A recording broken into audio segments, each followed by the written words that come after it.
All right. Good morning, all. Welcome to the Park O&M agenda for August 23rd. Approval to get the minutes of last month's meeting. Anybody want to make a motion? Mr. McGowan? Garrity seconds it, sitting in for a quorum. All in favor? Aye. Opposed? Okay. All right, we might as well move into the agenda, the action agenda. Only thing on this meeting is the Ice Castle Electric and Water. That's not the only thing. It's the only thing I got here. No, you got a. Oh, yeah, okay. I'm looking at the first ones. So I believe Kyle Standiford is on from Ice Castles. I will share with the group, I kind of provided a sketch that Kyle and Ice Castles, or Joe from Ice Castles, had passed along, basically saying that they wanted to upgrade the electrical, which meant having a 480 amp service or 480 volt service, as well as extending the existing water line so they put in the snowmaking machine that they wanted to use on a facility. Kyle has sent an email afterwards, and I guess I will kind of go through the email with the group. Just add it here. Basically, what Kyle had said in the email is the rough cost and we had provided these costs. The rough cost of the electrical appears to be about $40,000. We're not sure of that yet. We're going through this with National Grid, and the water line work could be about $50,000. Of course, these are rough estimates. It's depend on several factors, but given the overall project is somewhere around 100K combined, we discussed a couple of different options. One, if the county were to cover the cost of the improvement, it would require a minimum 3-year agreement extension from Ice Castles in order to be interested in making such an investment. Or two, if Ice Castles weren't able at this time to commit to a 3-year extension, it would be open to covering a significant portion of cost. We talked about 75 or 80% of the cost, but that is open for discussion up front, with the idea that if a multi-year extension were entered into after the season, those costs could be recovered by Ice Castles over the period of contract. So Kyle's on. I don't know if the chairman would like to turn it over to Kyle and see if he has anything else to add. Kyle, good morning. Are you on? Can answer some of our questions? Yep, thank you. Good, we hear you loud. Good. Yeah, so I absolutely appreciate the opportunity to be talking about this together. We have, we're excited for the upcoming season, and while we aren't quite ready to agree to a multi-year agreement simply based on weather concerns, nothing else,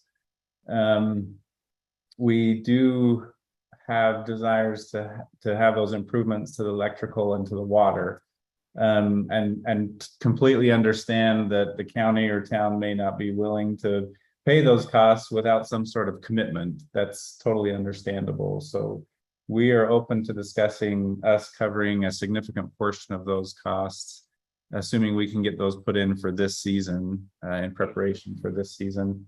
And yeah, we'd just love the opportunity to talk about that together. All right, Kev. So just a real quick update. So we've reached out to National Grid. They've come out there. They've had their planner come out, take a look at it. They don't foresee the service put in. They don't. I apologize. They don't foresee an issue of getting their service. It would still require us to get our contractor, because I don't think, I've already had discussions with our electrician in-house. It'd be something that he just wouldn't have the time to do, especially going the time commitment to get it in. So we would have to go with our term agreement contractor to install the service, and they would leave the lead lines out for National Grid to hook in. But National Grid doesn't see that there's an issue with them. I know that Keith Lanfear from the village has reached out to a contractor concerning the water line. I'm not sure if Keith is on, just to kind of. Yeah, we're on, Kevin, we're on. Okay, so just to kind of get some quotes regarding what the water line would be and how quickly it could get done. And I'm not sure, Keith or the mayor, if they have an indication yet of or where they're at with that. Yeah, we do. We do, Kevin. Keith is here with me, and he does have a quote from the Cutting Edge Group, which is substantially less than what we anticipated. So it would be right around $35,000 for the installation of the water line. Okay.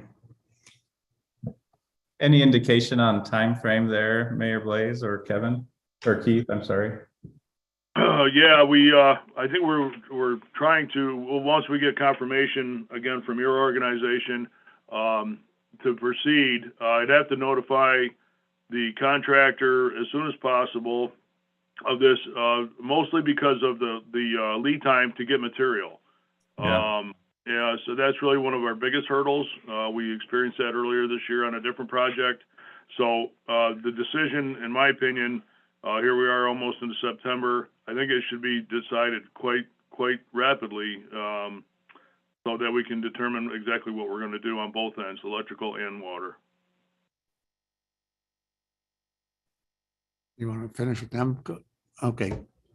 So Thank you, McGowan, Mr. you got a Chairman. question? Yeah, one of my questions that I would have for Mr. Hajos and anybody else, what is the benefit that the county would have, since you're looking at two different options of pay, if we do it, if they do it, but what are the benefits that we have by upgrading to a 480 service and having more water lines on the property in case, say, Ice Castle doesn't come back anymore? I mean, is there an advantage of us? I would imagine the power. I don't want to say there's a advantage or a disadvantage for us. If we put this service in, I mean, the service in reality for anybody else is not needed on the facility. I think the mayor can attest to this, that any other group that's come there, they've been able to use the service that we have in place already. Now, what do we have there now? Do you know? It's a 200 amp service. I don't know.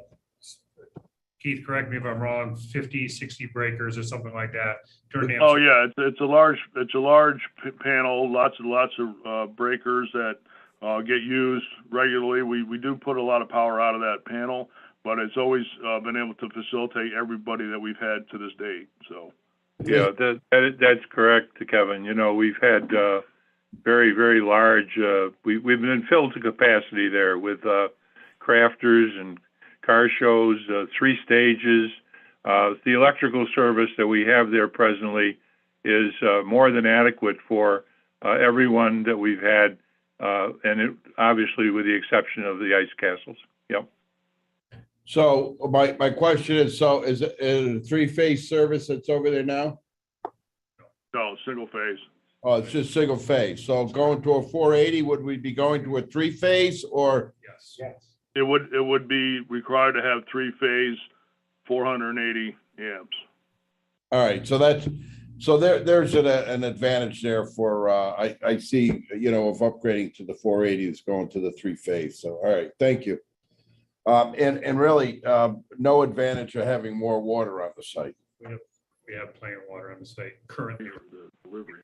so out of the ground and such. I don't think it's. No, we can't estimate that there would be any need for any water, and you have to remember too that we're going to be paying for that service forever once we put it in, which will be extra annual costs from National Grid, obviously. So we have to consider that as well.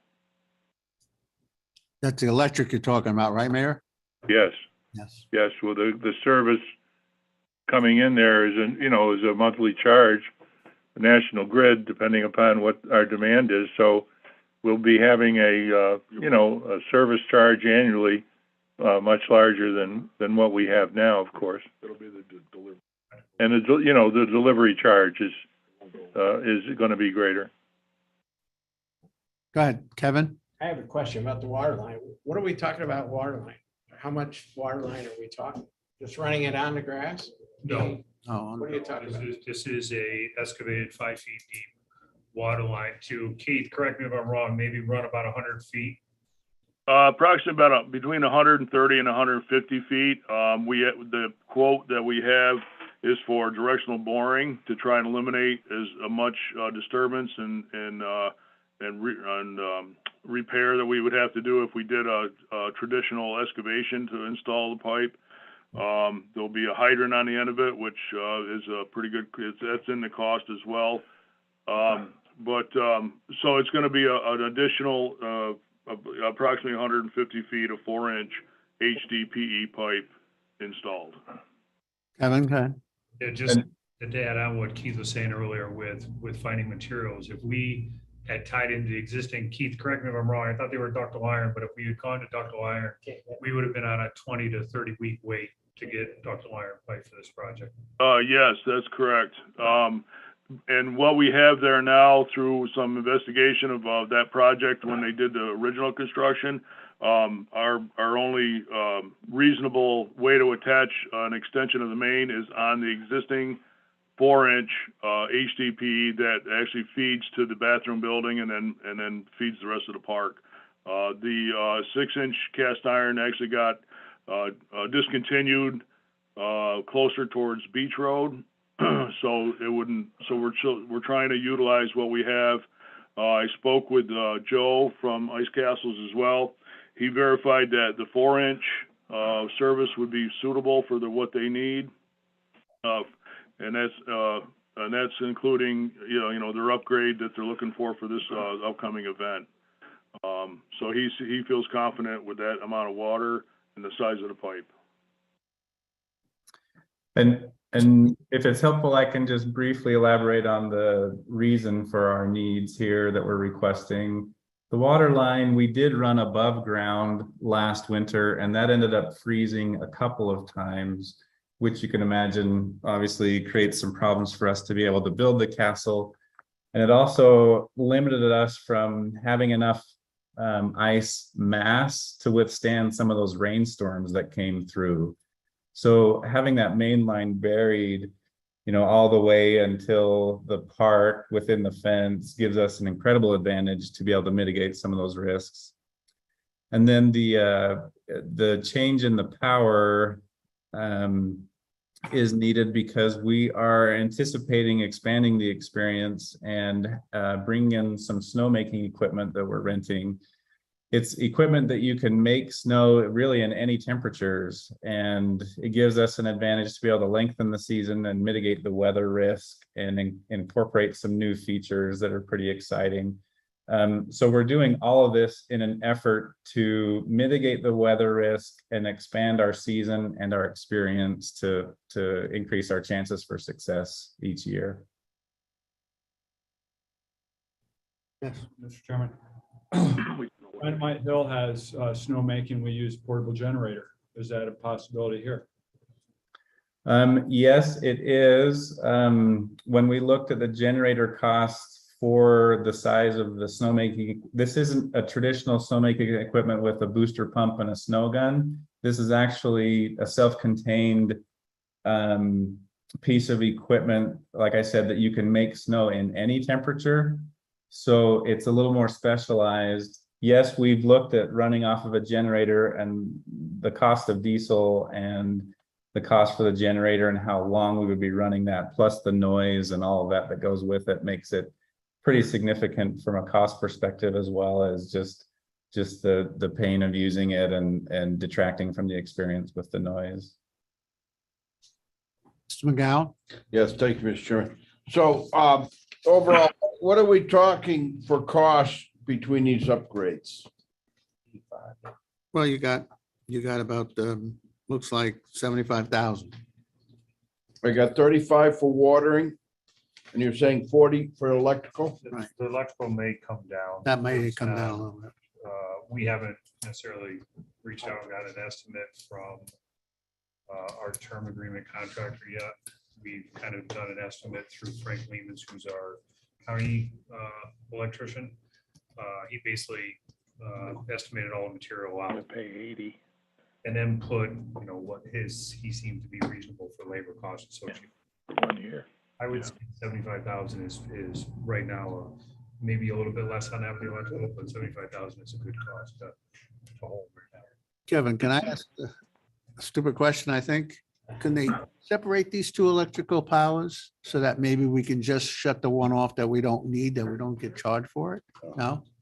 National Grid No, will 'cause charge it's you. gotta even go, for it sitting goes there. in a transformer, and actually, basically what you're doing is your National Grid's gonna add another transformer because you're actually creating a third phase. And the reason for the third phase is really for probably the motors on the snowmaking machine. Any really industrial motor, it's always three phases, gives you a diamond point instead of a 2 point where you need a capacitor to kick the motor over. It makes the motor's harmonics work easier and it's complicated, but no. Well, I just figured I'd ask, because I mean, they just swap out. the and- point is, if we're gonna put it in there and it's gonna sit there and not be used anymore and get charged for it every month, that's adds up. So we're hoping that Ice Castle will come back for a couple more years to make it well worth the investment. Well, you're still, it's a 480 volt, so you're still gonna be able to get your other voltage out of there. It's just giving you three phases instead of just they call it single phase. No, I understand. Okay, Um, Kev. But there will be a delivery or service fee associated with that new service. Mhm. And you'll have that forever unless you discontinue the service and remove it. And I'm not sure how much that was more my three point. phase is over a single phase. But if you look at your National Grid bills, you have a delivery and a supplier. And the delivery is always they delivered that power to this. So that's your set fee. I don't know how much that will be. That's why I was asking the advantage of a 480, Did we ever have a power issue before? It sounds from the mayor that we haven't. We've had enough, so there's just some money that we can use for Octax.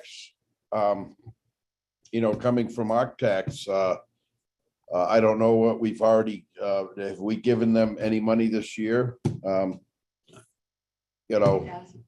Pardon? They were awarded 50,000. Yeah, but we haven't given them any money yet.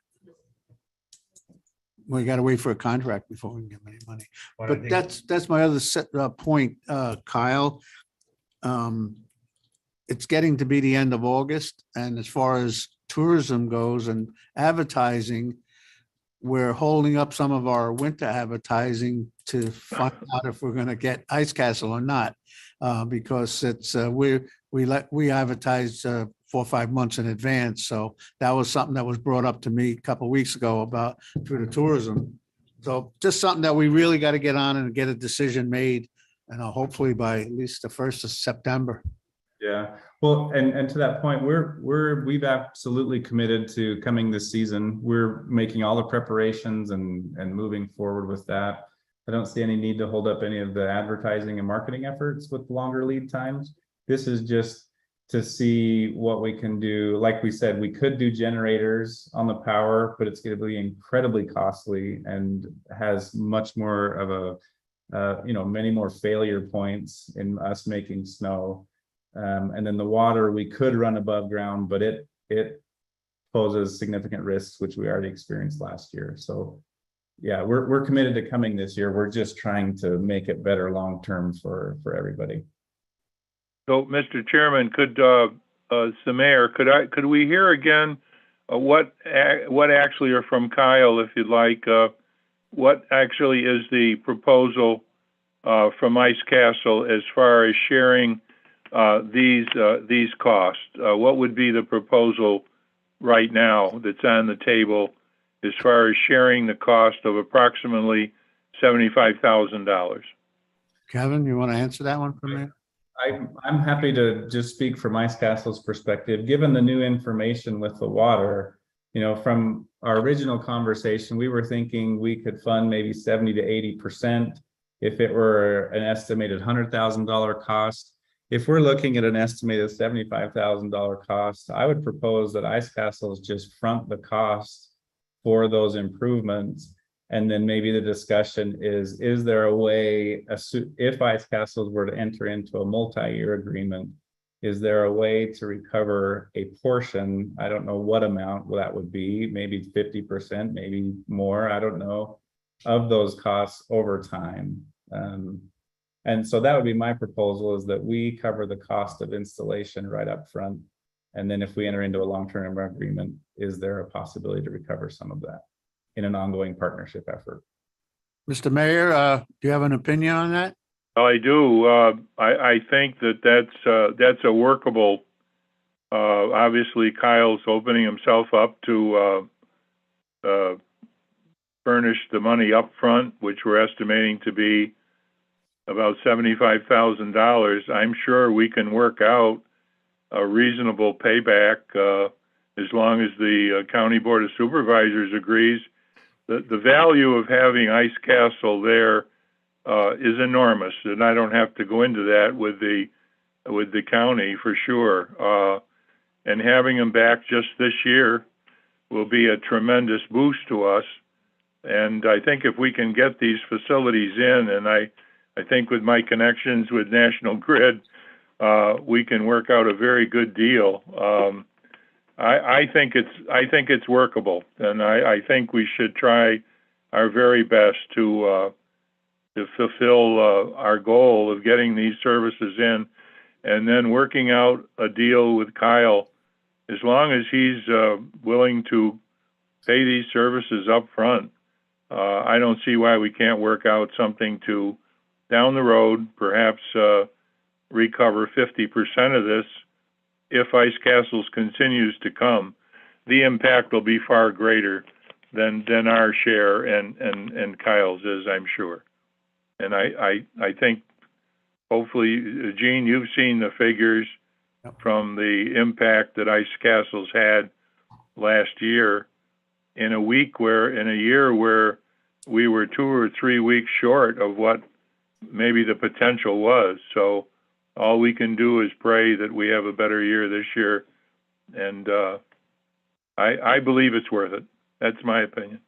Well, Mr. Mayor, I totally agree with you. That's the same way I feel. And I'm just waiting to get one more person back in here and make sure that we have a committee here that we can make a vote on something to move forward with this kind of agreement. But we'll have to get a contract made up before the next board meeting to present it to the full board. So. Can I ask a question, probably of Kevin? Kevin, can all this be accomplished, particularly the water line? The quote that we have is from Cutting Edge, which you know is very reputable local firm. This does not have to go out to bid through the normal process? I was going to add my concern on that. Typically, if it's above a certain threshold, it's considered a public works project, and based on Julie's purchasing policy, it will have to go out to bid. 30,000, 35,000. 35,000. Yeah.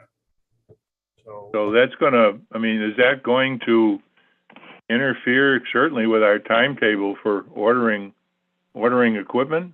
I mean, if Keith has a scope of work that he discussed with Cutting Edge on their quote, I think we could put out, I mean, if we had that scope of work and information, Julie could have a bid out next week. And it doesn't have to be a long bid. You could do a 1 week bid. Oh, okay. You can get enough local contractors, I'm sure, to bid on it. There's enough local contractors around here to do water line work. They're not swamped. And I would assume we would pass it on, part of the bid to Cutting Edge as well. But I still think based on purchasing policy, it'll have to go out to bid. Yeah, Kevin, if I can interject a little bit, I actually reached out to 4 different contractors already. I had gotten no responses from 3 others, and Cutting Edge is the only one that showed up to give us a scope of work and a cost associated with it. So I have already reached out to 3 other contractors that do the same type of work, and again, no response. Yeah, Kevin? and Keith, I understand that, but that's not purchasing policy. Because you've hit a dollar threshold, basically in one of the quotes that's pushing the limit of $35,000, it's a public works project, and it has to consider to go out to bid. Okay. So there's no way, even if Cutting Edge is the only one that bids on it, doesn't matter. Yeah. It has to go out to bid. But you feel as though we can meet that timetable, Kevin, right? If Keith can tell me exactly what the scope of work is, meaning distance, material, we can put out a bid fairly quickly. And if you can give me that information right away, I can kind of drop a couple other things in my engineering department and get something to Julie by next Monday. Yeah, I do want to add too that on the bottom of Cutting Edge's bid, there are several things that he's asking the village to provide. We've included that in the estimate of his bid, but again, it's going to take some time to accomplish that work. So again, I think it's worth it if we can pull this off. I think we should certainly give it a shot. And I'm not pretending to know any solution there. I'm trying to think creatively. Is there a way where we can put money down and order the pipe, for example, get that going if that's the longest lead time, and then contract out the labor, the service part of it? Again, just trying to think creatively here. I don't believe we can do that, but I think Kevin's estimate of putting it out to bid How about a as date quickly, I don't think that'll affect it overall, a week or two, higher? as long as Kevin, Higher. can meet that timetable. I think we're good to go.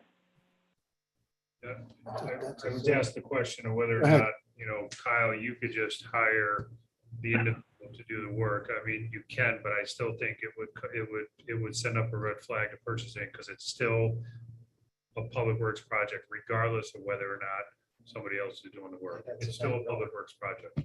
Okay. It's on public property, Supervisor. Sure.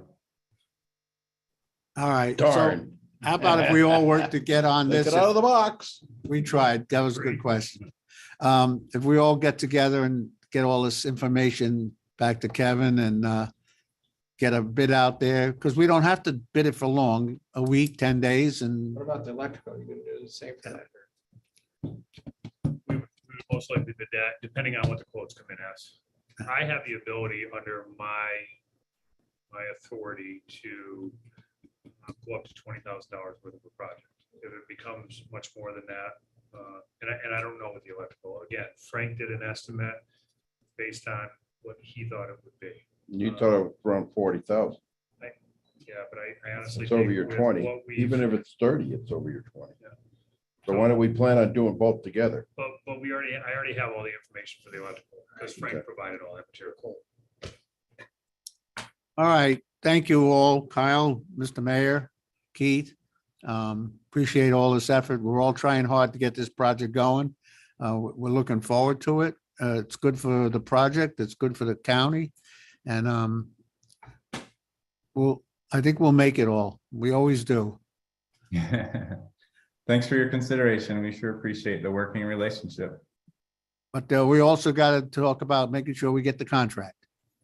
That's also, if you want to draw up a contract with what we're all talking about today, we'll run it past our attorney and the committee, and we'll see if everything is a go. Kevin, you have anything else to say? No, I just wait for him to finish up. I just want to add, I said, Kyle, the contract for this year, if you guys were to renew, was to, it increased to $55,000, I believe, for this year. I read that in a resolution yesterday. So just to make you aware, but if we do something with this in future years, then, that may change. But for this year, the contract is $55,000. Yeah. Yep. All right. So we're all settled on this part of it, so we can move on. Thank you all. But only. Mr. Chairman, Mayor, do you we have to go through a vote with the committee or the county board of supervisors on this to get the process started, or is this all we have to do? we can start it with the committee right now. Okay. I'm sure, Mr. Attorney, right? We can start this from our committee right now. We have enough. So, Kevin? I just want to back up real quick to what Supervisor Gary had asked, or Chairman Gary had asked. I already have a term agreement with an electrical contractor, so I do not have to go out to bid for this. I have a term agreement already. So if I didn't have the term agreement, then yes, I would. But I have a term agreement with them to do work. Good. All right, but our part here for the committee is to move forward with Ice Castle on their contract with us. So do I have a motion on what we all talked I'll about? make a motion Mr. to, McGowan? Mr. Garrity, you got a second? See, it's very nil, all in favor, because I'll be for it too. So we're all in favor. all right, Aye. Okay. What And exactly? to watch. Who What exactly is this motion? is to move forward with the contract? No. No, No, I think this is to move forward with allowing me to go out to bid, get contracts in place for the water line work. I don't think you have to approve their contract for this year. There is already a renewal that they could have for this year if they're coming back for 55,000. It's strictly for your stuff. It's So this strictly is to get a bid and go with a find a contract. contract, that's correct. So For you're not bringing this back to committee again to request a No. contract, you're on straight. we'll go do a new contract for the water line work with the lowest responsive bidder. Gotcha. All right, thank you. Thanks, Kevin. All right, so we're all still in favor. All right, All right. let's move on to the rest of the stuff on here. Mr. Mayor, how about new events? Do you have anything for us? I have, I just wanted to cover the fact that we're concluding probably the best season we've had there at Festival Commons with 15 events, estimating that they have drawn over 110,000 admissions. That's including, of course, 80,000 from or so from ice castles, all the way down to our 2 boxing events, which drew a little over 500 people for each of those. All of the events that have been there this year have indicated that they will be returning next year to the festival space. As most of you know, we will be losing Americade because Americade is moving 1 week prior to where they have been, and the festival space is occupied by the Estra Tow Truck Show, and we've had that show in Lake George Village for the last 25 years. But to put everybody's minds at ease, we've been working with Americade, and we are able to fit them into spaces in the village of Lake George and very close to the festival space. So it appears as though we will have those 2 shows in town, both on the same week, the first week in June. So we won't lose Americade. We're losing them as obviously as a customer at the festival space, but they're being replaced with another new event the same week that they booked for the last several years.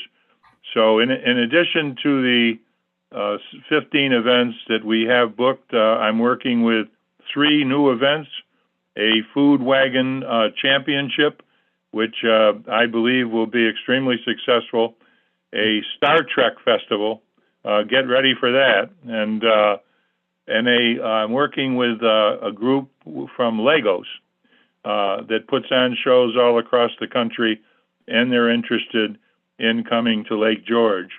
And also I've made contact with a show that was at Hunter Mountain, an Oktoberfest sponsored by Budweiser, and they are actually going to come this October, which is a brand new show, and give it a shot here in Lake George in October. So all that aside, I want you to know that in the admission fees that we charge, there is a statement that says you have to submit a $1,000 fee, which is non-refundable when we receive the application. I now have interest in 2 weekends by 2 different events. And the way we've usually done it is it's first come, first serve. But then if that event backs out, Lisa knows this from the county, we have been returning their fee if they notified us 90, 80, 120 days in advance. But now with people waiting to use specific weekends of the festival space, I'm recommending that we change that terminology to a non-refundable fee for the first day's use, rather than say $1,000, because we have several different fees for the first day, depending upon how many, whether they're not for profit or whether they are. So the first day fee could be $1,500, or the first day fee could be $750. So I would just like the committee's approval to change that from $1,000 non-refundable to to the first day's fee, which of course for some will be $1,500, but make it definitely non-refundable, because we've got one gentleman that's booking 3 weekends, another gentleman that's booking 3 weekends. And I think they're doing that, and then in the end, they may say, I'm going to take just 2. I think they're just putting us on hold for 3. In the meantime, we might lose another event. So if we make it $1,500 non-refundable and stick to that, I think that will be enough so they won't book an extra weekend unless they truly intend to use it. And if they don't use it, we still will have that $1,500. So that's what I'm suggesting. Change that one line, which is section 2 under fees, from a $1,000 non-refundable fee to a deposit equal to the first day's fee is due with the application and will be non-refundable. All right, Kevin, you want to I was say just something gonna ask, first? Mayor, can you send that in an email? Yeah, that's what I was We just can gonna add say. it to the schedule. Yes, I can do all that. I've got it all written out, and I apologize not attending today. We're a little busy in the village with people trying to get rid of us, so it's been a strain, and we had our big public meeting last night, so we tried very hard to come down, but we couldn't make it. And tomorrow, while I'm thinking about it, I'm inviting everyone again to attend the grand opening of our wastewater treatment plant at 11 o'clock. I hope a lot of you, because Warren County has been a great partner with the village in that, and I'm inviting folks again. So I do, Kevin, I have that all written out, and I will forward it to you to distribute to whomever and to the chairman Lisa, you. as well. Thank you, Mayor. Yeah, Mayor, you can send one to Lisa too, because she'll be writing all this up for us. Okay, I will do that, and that's all that I have. Keith does want to discuss the fountain, Kevin, which I'll turn it over to Keith. Kevin, just a very brief subject. The waste, the waste pump for the fountain, we've got a seal failure. Just want to let you know. It looks like it might have to be pulled and maybe refurbished, or see if it's something we need to replace. So if you could just get with me when it's convenient for you, I can give you some more details on it. I just wanted to bring it up now so everybody knows that there is some issues with it, but I think it's something we can get fixed pretty quick. Okay, I can do You're all that. right with that, Kevin, right? All right, that's it, Mr. Mayor, on your part, and Keith? Yes, it is. Yep. I have Thank you. one more thing on here, is a current balance for the Wood Park account. So I wanted to kind of give everybody an update of where we are. This is for events and for when the events use the park space as well, because they go into that same account. So currently under deferred revenue, we have, I believe, $94,000, which is phenomenal. But I only think that takes us up through July, and I don't think all the bills associated with that have been paid. So but that was as of end of July. So that's what. All right, that sounds good. All right, committee, have any more questions? All right, Don, Mr. oops, excuse Chairman? me. Hey, that deferred revenue, is that in its own fund? It is. Don, has anybody on the, Not in No, today. Don is not with us. oh, is not with us today? Okay, so I don't have to worry about that. All right. Anything from the floor? Anybody here in the audience? All right. Have about a motion to adjourn. Mr. McGowan, Mr. Garrity. All in favor? Aye.